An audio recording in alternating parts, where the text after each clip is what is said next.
Welcome students. Today we are going to start from biology chapter number 11, enhancement of food production. In our previous lecture we have seen a role of microbes in industrial production.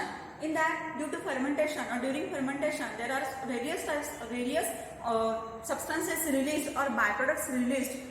In that, some enzymes, some growth hormones, then some vitamins, some organic acids also released.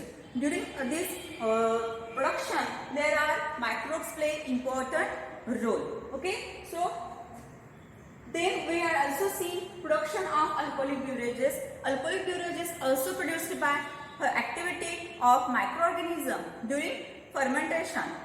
Okay, today's lecture we are discussing about production of organic acid. Organic acid also produced due to activity of microorganism during fermentation. Okay, so there are various types of organic acids produced due to fermentation and which is activity of some microbes which is written here. Okay, so this organic acid म्हणजेच काय production of organic acid जे आहे हे by products आहे आणि हे जे by products industry through काही मायक्रोबच्या ऍक्टिव्हिटीमुळे तयार झालेला आहे आणि त्याच्यामध्ये काही ऑर्गॅनिक ऍसिड्सचा अभ्यास आपल्याला करायचा आहे. तर first of all some organic acid I am written here: citric acid, gluconic acid, fumaric acid and acetic acid. So these are organic acid which is produced from glucose.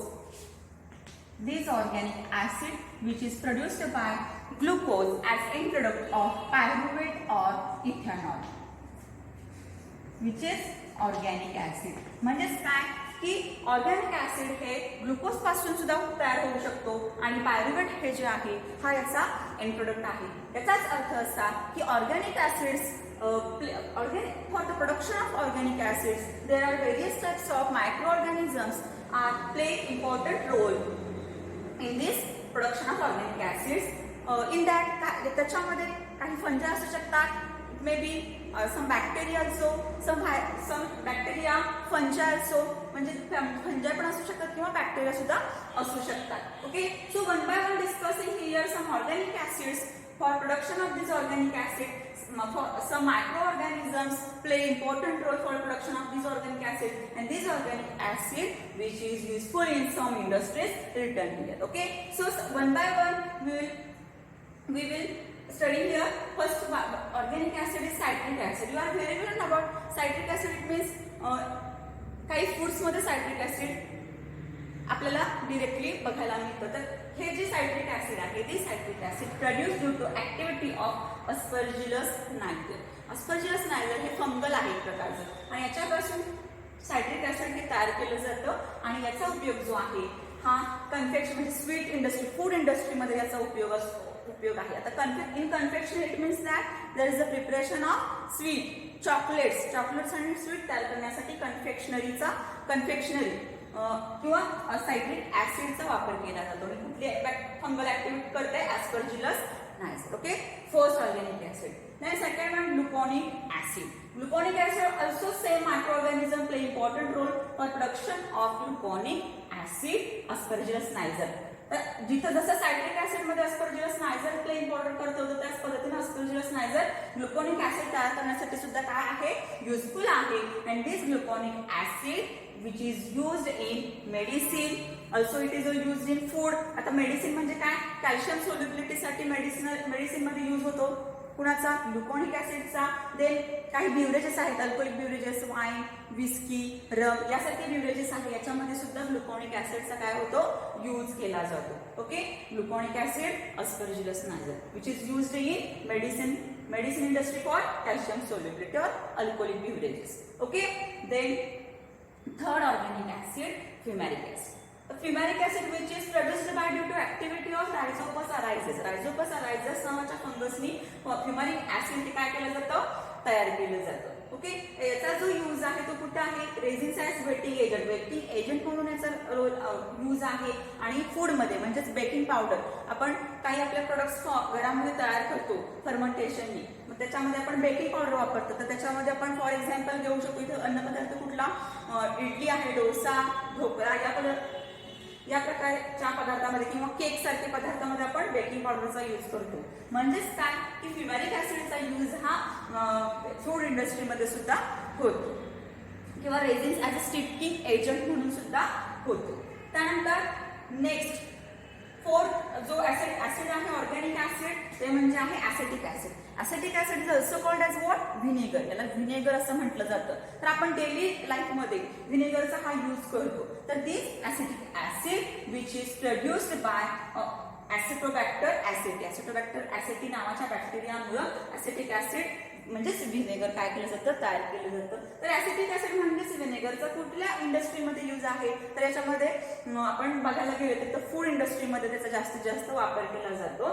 In preservative in pickles म्हणजे काय की दीर्घकाळ पदार्थ टिकावेत म्हणून याचा वापर केला जातो. कुठला व्हिनेगर, ज्याला आपण ऍसिटिक ऍसिड न म्हणता आपण जास्त करून व्हिनेगर असं नाव देतो त्याला. मग पिकल्स म्हणजे जे लोणची वगैरे आहेत, जॅम, जेलीज, मुरांबे वगैरे जे आहेत हे जास्त काळ किंवा दीर्घकाळासाठी टिकण्यासाठी हे जे आहे प्रिझर्वेटिव्ह ॲज अ प्रिझर्वेटिव्ह म्हणून ऍसिटिक ऍसिडचा वापर केला जातो. Acetic acid is also called as what vinegar. आता याच्यामध्ये फिल इन द ब्लँक्स किंवा MCQ टाइप ऑफ क्वेश्चन हा विचारला जातो. Okay, so we discuss production of organic acid. Then third byproduct is what? Production of vitamins. Production of vitamins also, vitamins which is byproduct of microbes in industrial production. Okay, so you are very well known about there are various types of vitamins. तुम्हाला माहिती की विटॅमिन्सचे बरेच प्रकार आहेत. Vitamin A हे महत्त्वाचे जे प्रकार आहेत A, B, C, D, E आणि K हे जे आहेत ते विटॅमिन्स आहेत. तर याच्यामध्ये काही विटॅमिन्स जे आहेत B आणि C vitamins is water soluble आणि दुसरे जे आहे ते इनसोल्युबल आहेत. तर याच्यामध्ये तुम्हाला माहिती आहे की काही जे विटॅमिन्स आहेत these are consumed or we are taken in the form of food or tablets as a supplementary diet. Supplementary diet म्हणून आपण ज्याला डिफिशियन्सी असते त्यावेळेला आपण या पद्धतीचे हे जे विटॅमिन्स आहे हे काय करतो आपण फूडच्या किंवा टॅबलेट्सच्या फॉर्ममध्ये आपण काय करतो घेतो किंवा कंझ्युम करतो. पण याच्यामध्ये एकमेव असं व्हिटॅमिन आहे ज्याला आपण व्हिटॅमिन डी असं म्हणतो की जे आपली बॉडी सिंथसाइज करते. हे व्हिटॅमिन डी हे जे व्हिटॅमिन आहे हे व्हिटॅमिन आपली बॉडी काय करते सिंथसाइज करते. आता हे जे व्हिटॅमिन्स आहे आपल्या बॉडीला खूप कमी प्रमाणामध्ये स्मॉल क्वांटिटीजमध्ये काय आहे आवश्यक आहे.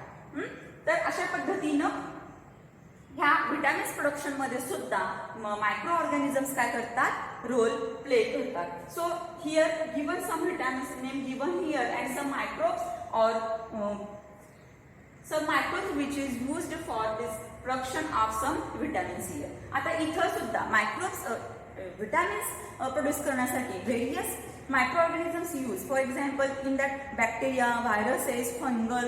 Okay, so फंजा also used in production of vitamins.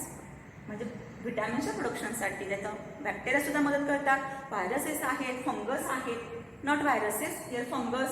अशा पद्धतीचे जे आहेत काय करतात बॅक्टेरिया किंवा फंजा हे मदत करतात. तर first of all vitamin B2. तर here microbial sources in that Neurospora gossypii आणि इरेमोथेसियम अशबी ह्या ज्या 2 फंगाय आहेत त्या व्हिटॅमिन B2 साठी प्रोड्यूस करण्यासाठी हेल्पफुल आहेत. ड्यू टू ऍक्टिव्हिटी ऑफ फर्मेंटेशनच्या साह्याने म्हणजे एक कल्चर मीडियावर ग्रो केल्या जातात आणि त्यानंतर व्हिटॅमिनचं काय केलं जातं प्रोडक्शन केलं जातं. तर vitamin B2 is produced due to activity of Neurospora gossypii and Eremothecium ashbyii. ते second one vitamin B12. B12 is Pseudomonas nitrificus is also bacteria and which is used for production of vitamin B12. Vitamin B12 साठी Pseudomonas nitrificus ह्या हे bacteria जे आहे ते useful आहे. तर vitamin C तुम्हाला माहिती कशात मिळतं लिंबू वगैरे हे अन्न पदार्थात. पण काही वेळेला डिरेक्टली अन्न पदार्थातून मिळतं म्हणजे फ्रुट्स मधून मिळतात. म्हणजे मोसंबी, संत्री किंवा काही लिंबू आहेत जे आंबट आहेत फळ त्याच्यातून आपल्याला व्हिटॅमिन सी मिळतात.